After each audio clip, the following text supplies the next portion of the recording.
Salut à tous, deuxième partie sur Croisade Armageddon. Donc si c'est la première vidéo que vous voyez, eh bien je vous rappelle que j'ai fait une playlist pour cette campagne parce qu'on est dans un nouveau supplément de campagne.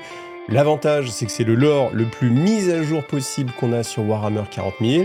Ça, c'est sympa. Maintenant, toujours pareil, est-ce que ça va avancer un petit peu dans l'histoire? Est-ce qu'on va avoir des choses intéressantes qui vont être ultra impactantes? Ou est-ce que c'est juste encore une sorte de mise en place de l'univers? Moi, j'ai ma petite réponse, mais on n'a pas été jusqu'au bout de ce bouquin, et moi-même, je le lis au fur et à mesure. Et puis après, je vous fais la vidéo, et après, je continue à lire. Comme ça me permet de partir dans l'expectative, et puis essayer d'imaginer des choses, ce qui est toujours assez sympa. Et puis, comme ça, on le vit aussi ensemble. Alors, donc voilà, donc allez voir la première vidéo hein, si vous n'avez pas vu, et puis histoire de ne pas commencer par celle-ci. Donc là, la page suivante, après, elle nous présente les seigneurs de guerre d'Armageddon, donc c'est les personnages principaux qui vont intervenir. On a d'abord Rottweiler Morvan, grand maître de la 5e, donc ça c'est pour les chevaliers gris. Alors, le gros avantage, c'est que les chevaliers gris, ils ont une très bonne connaissance de tout ce qui a pu se passer sur Armageddon, y compris au niveau de la première guerre, et en fait, Morvan sait que le monolithe rouge, en fait, la porte rouge, peut être fermée grâce à un artefact qui se trouve dans la croûte de la planète. Alors, est-ce que c'est assez profond ou pas? Est-ce qu'il va y aller avec sa pelle ou pas? On ne sait pas, mais en tout cas, il a moyen de fermer peut-être cette cicatrice, de cette fracture, en fait, de la réalité, et puis peut-être d'affronter Angron. Donc, il sait qu'il est prêt à affronter Angron. Donc après, en fait, ça me paraît tellement énorme quand on y pense, en fait, surtout quand on a lu évidemment le combat entre Lionel Johnson et Angron, se dire que même un grand maître des chevaliers gris puisse espérer le battre, je sais pas si on peut y croire vraiment, parce qu'en fait, moi, alors là, ça se trouve, il y aura une surprise, hein, mais là, j'ai vraiment l'impression que, voilà, Angron est trop fort, il est imbattable, il est imbattable, il a été battu, mais par Lionel Johnson, et là, juste un grand maître chevalier gris, bon, c'est censé être quand même un des plus grands héros de l'Imperium, mais c'est vrai que j'ai du mal à pouvoir imaginer ça. Donc en tout cas, lui se prépare, il a été complètement préparé, mais on nous dit que malgré cette préparation, quand il arrive sur Armageddon, eh bien, il découvre en fait un paysage qui va au-delà de ce qu'il avait imaginé. C'est dire quand même. Donc on voit en fait des montagnes de crânes qui vomissent des flots de sang et d'icor. Donc voilà. Donc bon, après, hein, c'est un grand maître chevalier gris, il est censé avoir déjà vu beaucoup de choses. Mais vous voyez, c'est peut-être ces petites phrases, mine de rien, qui participent au fait que je me dis, il est mal barré, parce que si déjà il veut se battre contre Grande, mais que déjà le monde qui se transforme un petit peu, qui a un aspect un petit peu démoniaque, déjà il est un petit peu déstabilisé. Voilà, bon après on verra. Mais vous voyez, indice de confiance de Morvan, Rottweiler, personnage qu'on ne connaît pas, qui va sans doute décéder. En fait, c'est ça qui est aussi un petit peu triste, entre guillemets, c'est que comme l'histoire est toujours en rapport avec le jeu, donc les figurines qui sont sorties, forcément, voilà, on se dit, tiens, ce personnage, je ne le connais pas, donc capacité de survie assez faible, alors qu'un personnage typiquement comme Logan Grimnar qui vient d'avoir une nouvelle figurine, on se dit lui, il y a de fortes chances qu'il survive à la bataille et que ça se passe bien pour lui. Et ça, c'est vrai que c'est dommage parce que ça spoil un petit peu la suite, ou en tout cas ça fragilise un peu l'immersion qu'on peut avoir sur ces histoires-là. Mais bon, voilà, on passe. Ensuite, pour les Space Wolves, on a Styrbjorn Flintey, l'élu de Grimnar. Alors, on nous dit qu'il a été envoyé directement par Grimnar pour aller seconder et renforcer Armageddon Secondus avec les Black Templars qui sont en proie justement avec le chaos. Et à la différence en fait des Black Templars, les Space Wolves, eux, et surtout Styrbjorn en fait, lui, il pense encore que les habitants de la planète peuvent être sauvés et qu'il faut essayer de leur faire confiance et de les délivrer. Alors que le castellan Holzer, point gauche d'Elbrecht, lui, c'est un petit peu différent. Lui, sa vision, c'est qu'il faut purifier les hérétiques sans trop regarder dans le détail. Et en fait, alors chose qu'il a fait, c'est qu'il a établi la ligne Imperator. La ligne Imperator, c'est une ligne de défense renforcée où on a la force des Black Templars et la force de l'Astra Militarum qui permettent d'endiguer un peu l'invasion du chaos et des renégats. Et que son objectif, c'est d'abord, dans un premier temps, de stopper l'avancée des forces du chaos. Et une fois, bien sûr, que ce sera très bien passé et qu'il aura éradiqué sous le feu des bolters, eh bien, les renégats, d'aller à l'origine de leur point d'arrivée pour tout brûler. Donc on a les deux ruches de Armageddon Secondus qui voilà, périront sous les flammes. Et on nous dit que c'est un point de querelle entre justement Styrbjorn des Space Wolves et Castellan Holzer. Donc bon, voilà, on peut bien imaginer que y a ce côté un peu plus empathique des Space Wolves qui veulent sauver quand même un peu la population, alors que pour Helbrecht, c'est il faut tout brûler. Alors du côté du chaos, on a bien sûr Angron Primarque démon des World Eaters, extrêmement puissant. Je vous avoue que depuis que j'ai lu son combat contre Lionel Johnson, et j'ai vu que malgré les capacités martiales de Lionel Johnson, eh bien Angron est simplement banni puis revient après directement, tu te dis il est tellement puissant qu'il y a no match en fait. Hein. Et ça c'est quelque chose qui est peut-être un petit peu dommage. J'avoue que je sors un petit peu de l'histoire pour vous partager un peu ma vision, mais je trouve ça un peu dommage parce qu'on a un personnage qui est tellement puissant que, en fait, tu te dis, en fait, les autres ne peuvent rien faire, donc je vois pas vraiment ce qui peut se passer,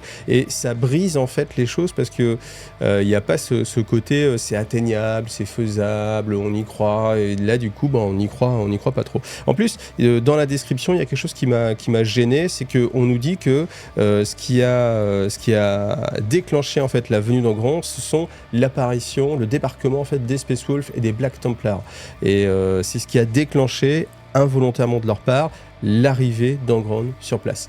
Et on se rappelle aussi que ce qui a déclenché la venue des Space Wolves et des Black Templars, c'est qu'ils ont vu que l'Ange Rouge était en train de venir à travers le Warp sur Armageddon. Donc là, il y a un petit problème, parce qu'on nous dit à un moment donné que voilà, c'est l'un qui provoque l'autre et que l'autre, voilà.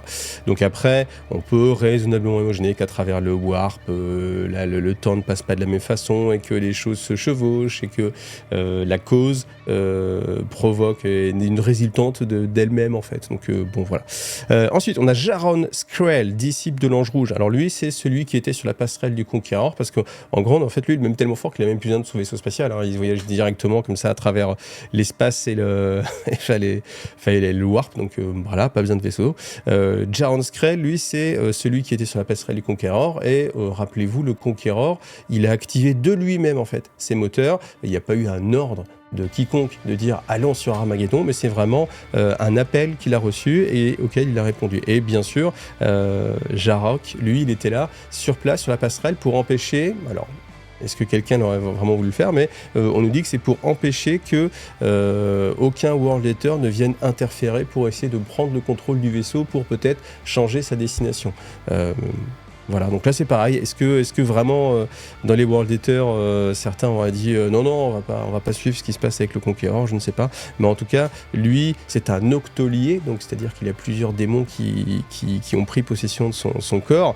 Donc il est en proie à une rage constante, avec en plus un feu alimenté par plusieurs démons en même temps. Donc vraiment quelque chose d'assez fanatique. Et que simplement son but, c'est de suivre la volonté en fait du Conquéror et puis de faire un maximum de carnage. Et ensuite, personnage qui peut-être là me paraît plus intéressant que les autres, c'est Askara l'ensanglantée, le Brandon des cultes. Donc ça on en a déjà parlé un petit peu, c'est la leader de l'insurrection, c'est elle qui a retourné un peu l'Astra Militarum pour la passer en mode renégat, et on nous décrit que c'était une chasseuse orque qui, au hasard en fait de ses pérégrinations, de ses chasses, est tombée sur le monolithe d'Angron, héritage de la première invasion, et que en voyant le monolithe, eh bien, elle a été prise d'une rage sanguinaire. Donc on peut imaginer qu'elle a dû tuer plusieurs de ses frères de combat, et que depuis ce temps-là, elle veut être la prêtresse d'Angron, et elle demande en fait à tous les hérétiques d'ériger des grands monuments pour attirer justement l'Ange Rouge, afin que quand il arrive, eh bien tous puissent se baigner dans le sang de ses anciens frères d'armes, hein, parce que voilà. Mais en fait, c'est assez impressionnant de voir, je n'avais déjà parlé dans la dernière vidéo, mais à quel point c'est facile de retourner l'Astra Militarum, parce que l'Astra Militarum qui est quand même, dans mon sens, c'est pas des citoyens impériaux à qui on a donné des armes, c'est vraiment des militaires surentraînés. C'est ça en fait, on perd des fois la notion, mais l'Astra Militarum, c'est un peu l'image de nos commandos qu'on pourrait avoir à nous à notre époque, et en fait eux simplement voient l'artefact et en fait passent du côté de l'ennemi, et en fait c'est tellement facile de retourner en fait comme ça les membres de l'Astra Militarum. Là aussi ça perd un petit peu de sa superbe en fait. On se dit mais en fait voilà, là encore une fois il y a aucune chance. Donc si les meilleurs combattants de l'humanité, pas des post-humains, sont tout simplement convertis comme ça me rappelle un peu, en plus le problème c'est que ça me rappelle ce que j'ai lu dans la série que je suis en train de vous faire en parallèle, parce que je suis en train de vous faire 2 séries de vidéos en parallèle, sur la fracture de Bieltan. Et à un moment, il y a le masque de Slanesh qui arrive sur le vaisseau monde de Bieltan. Et en fait, tout simplement, des guerriers comme là on a une escouade de Banshee, les Banshee regardent le masque, et rien que le fait de la regarder, hop, et passe du côté du chaos. Et en fait, ça paraît tellement puissant, tellement fort que je sais pas ce que vous en pensez. Dites-moi ce que vous en pensez en commentaire, mais moi du coup ça me sort un petit peu du récit, c'est un peu facile, c'est un peu trop facile. Alors ensuite dans le bouquin on a 2 cartes en fait qui représentent les différents fronts d'Armageddon, donc Armageddon Primus, Armageddon Secondus, qui sont les 2 continents sur lesquels vraiment l'action va être la plus importante. Donc simplement je vous montre en fait tout simplement le bouquin comme ça, parce que c'est un petit peu difficile de décrire une carte, ça n'aurait pas non plus trop de sens. Donc vous voyez en fait que vous avez les différentes lignes de fortification impériale qui permettent justement d'endiguer un peu l'avancée du chaos. On voit que au-delà des renégats, vous avez aussi les World Eaters qui font une sorte de poussée.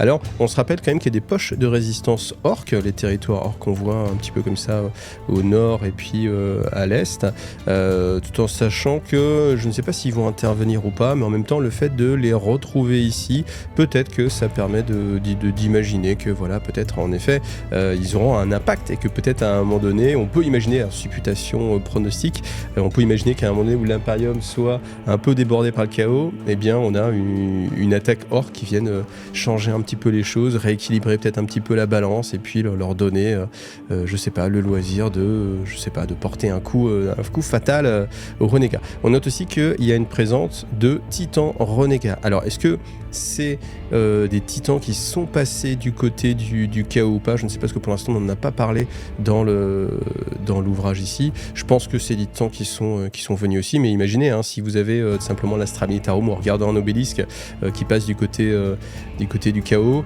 si vous avez un précepte tout simplement aussi qui voit le même obélisque, lui sa machine de guerre, c'est pas un fusil laser, c'est un titan, donc ça pourrait être le cas aussi, mais même si on peut se dire qu'au final non, parce que l'esprit de la machine lui resterait fidèle et complètement insensible. Alors ce qu'il faut noter surtout, c'est que Armageddon Primus va être défendu par Logan Grimnar, et que je pense que Logan Grimnar, même s'il intervient pour l'instant, il va être peut-être mis un petit peu de côté, parce qu'il est même pas dans les 3 personnages principaux du côté loyaliste que je vous ai présenté juste avant. Et c'est assez étonnant, parce qu'on a quand même un maître de chapitre qui est mis un petit peu de côté, qui n'est pas présenté. Donc voilà, peut-être qu'il va avoir un rôle un peu moins important. Donc après, on peut se demander même quel est l'intérêt qu'il soit là. Armageddon Secondus, donc c'est là où on nous dit qu'il y a les plus forts combats, et là où justement l'Imperium a encore plus besoin de renforts. Donc le renfort, c'est les Space Wolves et puis les Black Templars. Alors les Chevaliers Gris, pour l'instant on n'en parle pas, mais on imagine que eux vont essayer de jouer un petit peu leur propre jeu, d'aller surtout, à mon avis, détruire l'artefact et la porte de l'Ange Rouge, histoire d'éviter que encore d'autres peut-être combattants d'Astra Militarum passent du côté du chaos, et puis que les démons sans doute vont provenir de cette zone-là, et que comme leur but c'est de lutter vraiment contre l'invasion démoniaque, on peut imaginer aussi qu'ils ne vont pas forcément vouloir se frotter aux World Eaters, ni même aux renégats, et que leur but, c'est le but des Chevaliers Gris, c'est de lutter vraiment contre les démons et pas contre les serviteurs de l'Imperium qui seraient passés du côté du chaos. Donc voilà, vous avez les 2 cartes, comme ça vous permet d'avoir un petit peu une vision d'Armageddon et puis des différentes forces en présence. Alors la suite, c'est on va rentrer dans la narration. Donc on a Askara l'ensanglanté qui est en train de regarder l'avancée de ses forces. Donc on nous dit qu'elle est au milieu des cratères sur les vestiges de Thoradis, donc une des ruches d'Armageddon. Et elle est en train de crier gloire à l'ange rouge, lui qui apporte le sang, lui qui brise les chaînes. Et en fait, ça la galvanise évidemment. Et elle voit tout autour d'elle le combat, le sang. Et en fait, sa vision est rouge, bien sûr, rouge de violence. Alors, on a les forces loyalistes qui viennent essayer de contrer l'avancée des renégats, et les renégats qui se jettent justement à l'assaut. Alors, on nous décrit un petit peu la composition des forces des renégats. Eh bien, c'est tout simplement soit des membres de l'Astra Militarum, soit de simples citoyens, soit des travailleurs qui sont simplement avec leurs outils ou simplement des haillons et qui ont pris toutes les armes qu'ils pouvaient pour aller attaquer et faire couler le sang. Donc elle-même, bien sûr, va au combat. Elle n'est pas simplement en train de regarder parce qu'elle a envie de faire couler le sang. Elle a envie d'attirer l'ange rouge en grand. Et voilà, donc ce qu'on nous décrit, c'est la scène. Alors ça pourrait faire une superbe table de jeu, encore une fois, où on a un Titan River qui est penché sur le côté, alors qui est éventré. Et en fait, on nous décrit que de sa carcasse s'échappe tout ce qui est liquide de refroidissement, liquide de carburant radioactif, et que ça dégage en fait des sortes de volutes qui noient un peu les combattants. Les combattants se battent justement dans ces liquides-là, et puis elle, est là au milieu de cette rage-là, et puis elle combat, et en combattant, il y a un moment donné où elle prend en fait toute la mesure de la violence qu'il y a autour d'eux, et elle part en fait une attaque, et alors je vais dire assomme, mais en fait non, c'est beaucoup plus qu'assommer. Elle abat en fait son épée tronçonneuse sur le crâne d'un défenseur, et en fait elle est couverte de matière cérébrale, d'os, de sang, et en fait, alors qu'elle se retrouve elle-même couverte, juste au-dessus d'elle, elle voit qu'il y a des traînées de feu, et ces traînées de feu, c'est tout simplement on va imaginer les modules d'atterrissage, les Dreadclaw sans doute, on ne sait pas lesquels c'est. On nous dit simplement qu'on a des traînées de modules d'atterrissage qui traversent le ciel et qui sont arrêtés par des tirs de missiles. Donc j'ai tendance à croire que ce sont les World Eaters qui sont en train d'apparaître avec les modules Dreadclaw, et que ce sont les défenseurs qui envoient des missiles, mais ça pourrait être aussi l'inverse, et ça pourrait être aussi les modules de débarquement des Space Wolves ou des Black Templars qui se font arrêter aussi par des missiles. Mais comme on est un peu plus tard dans le récit, j'ose imaginer que les Space Wolves sont déjà sur place, et les Black Templars aussi, et c'est eux qui envoient des missiles sur les Dreadclaw. Toujours est-il que ces traînées de sang autour d'elle créent une sorte de motif, et elle voit une petite fissure qui commence à s'élargir de plus en plus et qui fracture la réalité. Et de cette fracture, une créature colossale sort et tombe sur le sol en écrasant en fait et les cultistes du chaos et les défenseurs impériaux, et à sa suite, un peu comme un accouchement, enfin je pense que c'est vraiment l'idée qu'ils ont voulu décrire, vous avez des viscères et du sang qui baignent en fait tous les combattants en sortant en fait de cette fracture de la réalité. Donc je vous laisse imaginer un peu la scène un petit peu cauchemardesque, et on a Angron qui apparaît devant elle, qui bug. Alors on a des tirs qui bien sûr le ciblent, mais les tirs ne lui font absolument rien, et il se met à courir en écrasant tout ce qu'il y a devant lui, donc que ce soit des cultistes du chaos ou des défenseurs impériaux, et il s'envole. Et voilà. Askara sentit ses muscles se crisper et enfler, un voile rouge tomba devant sa vision, tandis qu'elle se remettait à taillader. L'ange rouge avait entendu l'appel. Le jour venait d'éclore sur la saison du sang. Et voilà, Angron est arrivé, Askara a rempli sa mission, et une petite pensée pour les défenseurs d'Armageddon qui vont avoir beaucoup de difficultés, je pense. Et voilà, je m'arrête là pour cette vidéo. Elle est un peu plus courte que d'habitude, mais comme elle était encore dans cette phase un petit peu préliminaire, préparatoire, où les différents combattants se mettent en place, où on nous parlait encore un petit peu de la disposition des défenses impériales, je pense qu'après la suite on va être beaucoup plus dans du porn bolter, je l'imagine très bien, donc je préfère que voilà, ça passe. Donc peut-être conclusion sur cette vidéo, je vais revenir un petit peu sur ce que je disais un petit peu avant, j'ai vraiment l'image d'Angron qui est imbattable. Et hormis peut-être, alors après on peut tout imaginer, hein. On peut imaginer, bon je pense que ça se saurait maintenant, mais on peut imaginer peut-être le retour d'un autre Primarque, hein, peut-être d'un de ses frères, je sais pas, des Space Wolf par exemple, un petit Leman Russ qui viendra arriver pour lui aussi mettre la tatane à Engrand. D'ailleurs, en y pensant, je pense que il aurait envie de le faire. Pourquoi ? Parce qu'il y a une rivalité qui est assez grande, hein, entre les Space Wolf et les Dark Angel. Je vous ai déjà raconté cette histoire, mais on a justement les deux Primarques, Lionel Johnson et Leman Russ, qui se sont battus, et Lionel Johnson l'a fait un petit peu à l'envers sur Leman Russ, et que Leman Russ, du coup, lui en veut un petit peu, et on peut imaginer que le fait que si Leman Russ, on ne sait pas comment, mais il doit l'apprendre, apprend que Lionel Johnson a battu Engrand, il va avoir envie de faire pareil, montrer que lui aussi est un combattant aussi puissant. Donc, je ne sais pas si ça arrivera là, honnêtement, je ne crois pas, hein. Je ne vais pas vous faire miroiter des choses, mais si on avait eu le retour de Leman Russ, hein, tout le monde serait déjà au courant depuis pas mal de temps. On aurait sans doute la figurine d'ailleurs. Mais en tout cas, on peut imaginer que plus tard, ce soit un objet d'affrontement, alors pas direct, hein, entre Leman Russ et puis Lionel Johnson, mais que voilà, Leman Russ, là typiquement, ça aurait été pas mal. Alors je sais pas, encore une fois, je n'ai pas lu la suite, j'ai quand même du mal à imaginer ça, mais ça aurait été pas mal, en tout cas, d'avoir justement Leman Russ qui revenait à ce moment-là pour montrer que lui aussi est capable de battre leur frère déchu, voilà, qui peut-être même lui à le bannir vraiment pour de vrai pendant très longtemps, mais bon, ça après, c'est vraiment, lui, il est tellement béni par le chaos et par Khorne que, voilà, on peut imaginer qu'il se battra éternellement, voilà, donc, mais encore une fois, voilà, c'est encore... Là, moi, je reste un petit peu fébrile sur cette histoire-là parce que déjà, j'en ai fait beaucoup de bouquins de croisade ensemble sur la chaîne et à chaque fois, c'est toujours un peu décevant. Enfin, c'est plutôt une mise en place des choses. Là, je suis très mauvais, hein, pour vendre mes vidéos, hein. Mais vous voyez, là, j'ai pas beaucoup d'espoir en fait. J'ai pas beaucoup d'espoir. Alors pourtant, vous voyez, il me reste encore pas mal de pages à lire, hein, une bonne trentaine de pages à lire. Donc peut-être qu'il va se passer des choses. J'espère en tout cas qu'il va se passer des choses, mais Chat Échaudé craint le chaos ou les auteurs de Games Workshop, et c'est vrai que je suis un petit peu dubitatif. Voilà.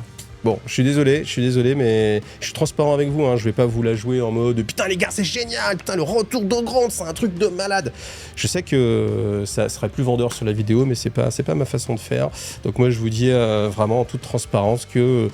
Bon bah voilà, c'est un peu dommage. Et puis en plus, ce qui est un petit peu dommage, c'est que c'est encore Engrand qu'on a eu récemment. J'aurais bien aimé qu'on ait du Mortarion par exemple, vous voyez, un Mortarion qui revienne dans cette croisade-là, parce qu'on a déjà eu les combats avec Engrand, donc voilà, le fait que ce soit encore lui... Voilà, je sais pas. Voilà, je suis désolé pour cette fin qui est un peu moins excitante que ce que vous auriez aimé avoir sur YouTube, mais voilà, c'est la dure réalité des mecs qui savent pas cacher leurs sentiments. Je sais pas casser leur... Non, franchement, ça va être génial. Putain, les gars, abonnez-vous, likez la vidéo, parce que la prochaine, c'est de la balle.